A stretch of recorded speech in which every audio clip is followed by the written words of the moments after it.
Mabuhay! At ngayon po, samahan niyo po kami. Pupunta kami sa Santa Barbara, California. At titignan namin, pupunta namin yung lake doon, yung lake na yung Cachuma Lake Marine. Okay, so titignan lang namin at at ma-experience naman natin yung creation ni Lord. Okay, so that's why samahan niyo po kami and sana po ma-bless po kayo sa vlog namin. God bless you all.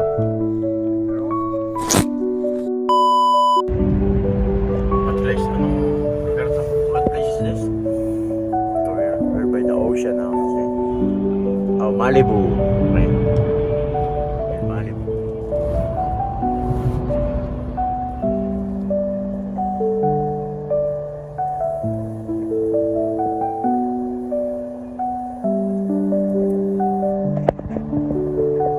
Malayo-layo pang biyahe.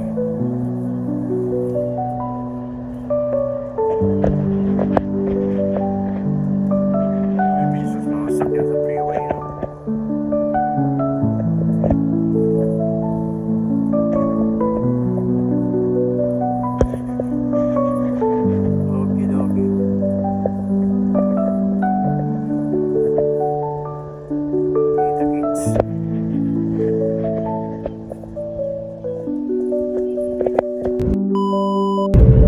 Malibu.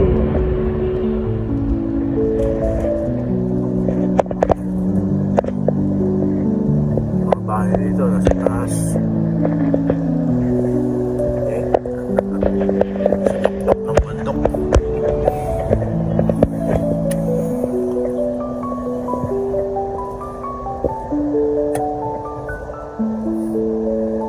Haba din palang Malibu.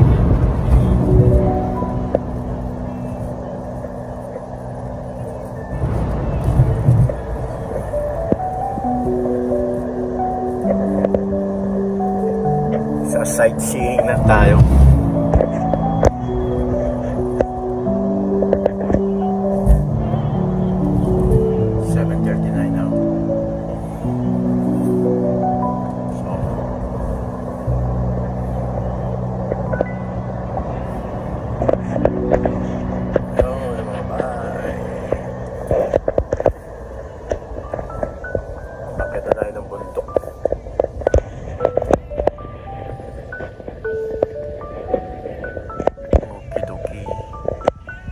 Traffic again.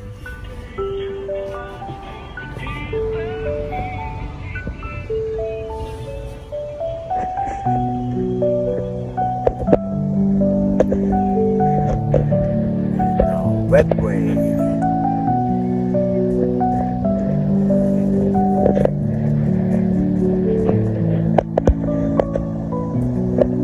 Israel is like that, eh? The house is in the mountain. Yeah.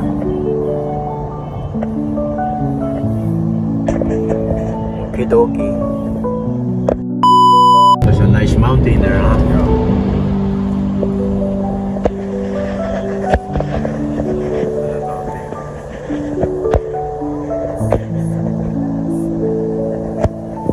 Big mountain there.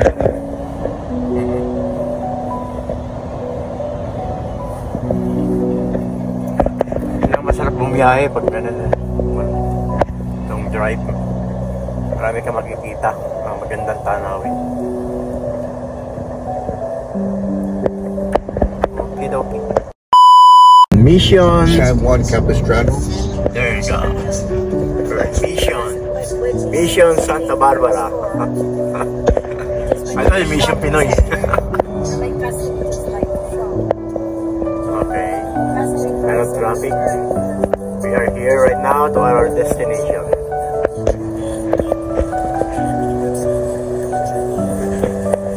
Nandito na tayo sa destination. Kaya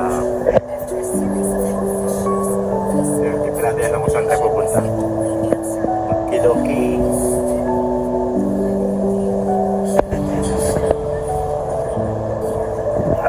Marami na rin parang tao rin.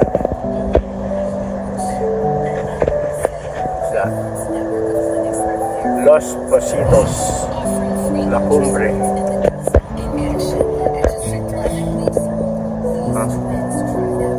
Okay, dokie. Okay, this is ay. I don't see it. I really want to see the horse. There should be horses there. Where's the horse? Okay. Oh, there's the horse.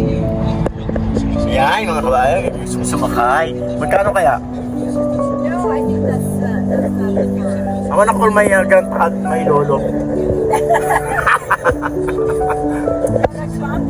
Yeah, I like the I like the scenery and yung view. I like the view. There's a lot of horse here. I think that's $150 an hour to ride the horse. Oh, this is a farm now. This is against you can feel America here.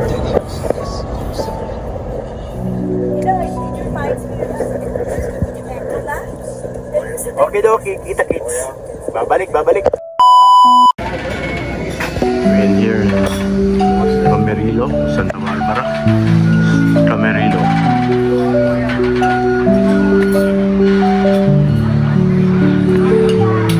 Yeah. A lot of boats.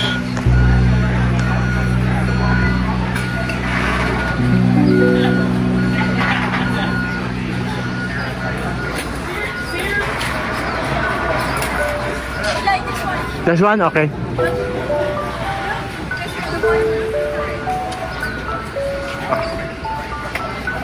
The Santa Barbara.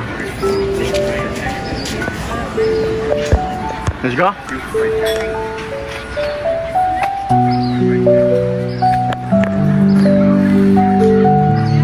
Destiny. That's my destiny here. Yeah.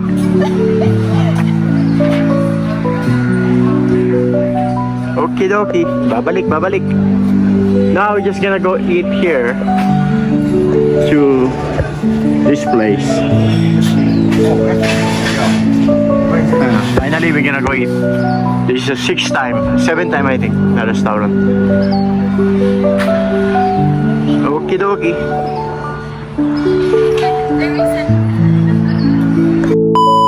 Got here in Cachuma Lake Marina. Anong pinunta namin dito? Isang lake dito sa California. Oh, let's see. Okay, so maybe here. Let's see. Cachuma.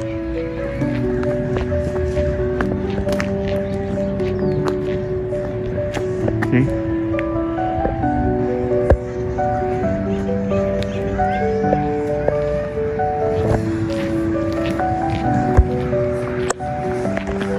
Lake, California.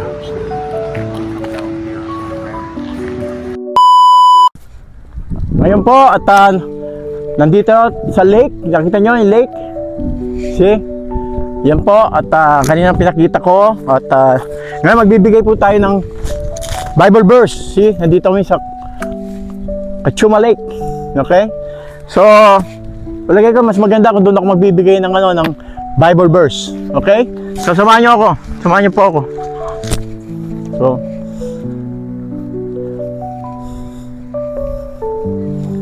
So, you know, see?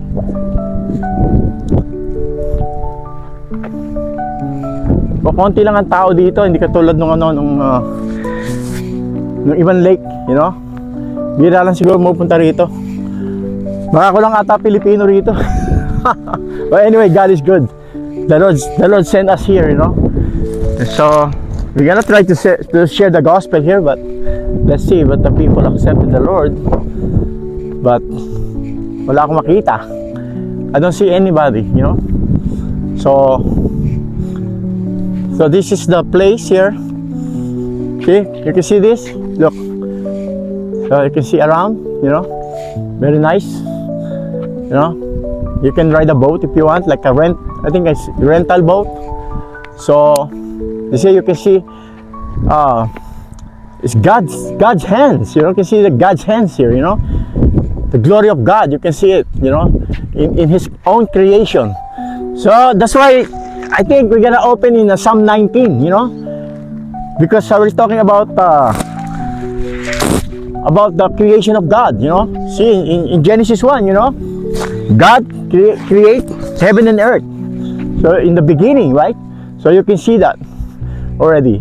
So that's why now the Lord speak to my heart about Psalm chapter 19 verse 1. Mga awit sa Tagalog, mga awit, versikulo kapitulo 19, versikulo 1. So let's see, you know. Okay, the Bible said in King James Version, ang babasahin ko, okay? Psalm chapter 19, mga awit 19. Okay, the Bible said in teka, hindi ko makita. Is the heaven, verse 1, okay, chapter 19. The heaven declare the glory of God, and the firmament show it His handwork. Sa Tagalog, ang kalangitan ay nagpapahayag ng kaluwalhatian ng Diyos at ipinapakilala ng kalawakan ang gawa ng kanyang mga kamay. You see, sinasabi sa Biblia na lumabas ka lang, no? Tumingin ka sa langit, you know? Tapos, tingnan mo ang buong kapaligiran, makikita mo kagad pinapahiwatig na sa iyo ang kaluwalhatian ng Diyos. You can see the glory of God, you know? Lumabas ka lang, you know? Anong ibig sabihin, Brother Eli? Paano mangyayari yun? Kasi, you know, pagka nasa puso mo si Lord, yun ang nasa isip mo. Lahat ng nakikita mo sa mga kapaligiran mo, sa loob man at sa labas, you glorify God, you know, you praise Him, you know, you're being grateful and thankful, you know, with a grateful heart, you know, for all what done creation, you know, because lahat 'to gawa ng Diyos lahat Kaya the Bible says, you see, ang kalangitan ay nagpapahayag ng kaluwalhatian ng Diyos. See, the heaven declare, you know, the heaven declare. Pinapakita sa iyo, you know, dinideklara niya sa iyo sa Tagalog ang kaluwalhatian ng Diyos, ang kabutihan, you know, ibig sabihin ang kagandahan ng Diyos, you know. That's the way it is, you know. God wants us to be good. He created us as in His own image, you know, in Genesis 1:7. In His own image, that means, you know, we have a Trinity. You know, He created us, the Father, the Son, and the Holy Ghost. He created us in His own image, so we have body, we have soul, and Holy Spirit, and the Spirit. But you must be born again in John 3:3. Bakit ganun? What do you mean, Brother Eli? Why I need to be born again? Because when you get born, you inherited the sin of man, the first, you know, Adam. Okay, the first Adam. That's why, you know, that God sent His only begotten Son for us. Because, see, look, because yung pinanganak ka, you know, meron kang katawan at meron kang kaluluwa, pero wala ka espiritu. Ang espiritu mo patay. When you get born, you know, when you're born, you're first born, you know, you have a body and soul, but the spirit is dead. You see that? We are born sinners. You can say that when King David said it in Psalm chapter 51 verse 5. You know that, you know, kaya kailangan natin maging born again. We need to born again. So if you accept the Lord Jesus Christ, no, na tagapagligtas mo at Panginoon, and then the Spirit mo buhay. So you get Trinity, the body, katawan, kaluluwa, at Espiritu Santo, at Espiritu. Nabuo ka. So the only thing that can make you whole is Jesus Christ, because you accept Him as your Lord and Savior. Then you have body, soul, and the Holy Spirit, and the Spirit is alive because the Holy Spirit dwells in you. That's why you make you complete, and the only can satisfy you in this world is the Lord Jesus Christ. The completion of our life is Jesus Christ, and that is the truth, because He is the only way, the truth, and the life, and no one's come to the Father but by Him. Sana may matutunan kayo sa vlog na ito. Sana naintindihan nyo yung sinasabi ko. I hope, you know, I hope that you learn from this vlog and you understand what I'm talking about. Okay, so I'm gonna try to translate that in English so everybody can understand, because we really need to know the Lord, you know. So that's why if you don't have Jesus Christ and you want Him to accept right now, you know, just pray this simple prayer. Okay, Father God, thank you, Lord. I'm a sinner and I need a Savior. Come into my heart. I receive you. I believe you that you died on the cross for me. You know, come into my heart and you're my Lord, my Savior, and I will follow you for the rest of my life. Thank you, Lord Jesus. In Jesus Christ's name, I pray. Amen. Yun lang sasabihin mo. And then sa Tagalog, in Tagalog, Panginoon, you know, bawo ka, Panginoon. Sabi mo, Panginoon Diyos, Ama. And then sabihin mo yung pangalan mo. Sabi mo, Panginoon, ako po yung makasalanan. Nagsisisi po ako, Panginoon. Patawarin niyo po ako sa aking mga kasalanan. Tinatanggap kita at naniniwala ako sa iyo na namatay ka sa krus dahil sa aking mga kasalanan. Panginoon, pumasok ka sa aking puso. Tinatanggap kita na ikaw ang aking Panginoon, ang aking Diyos at tagapagligtas. Maraming salamat po, Panginoong Jesus. You know, sa pangalan ni Jesus, ako'y nananalangin. Amen. Yun lang po. Yun lang po, that's all. And the Holy Spirit dwells in you.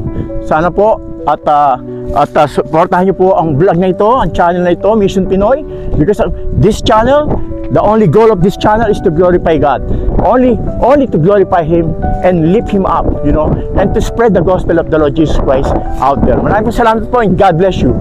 And remember, in 1 John 4:19, maybe I forgot, kaya in 1 John 4:19, you know, we love Him because He first loved us. God bless you all.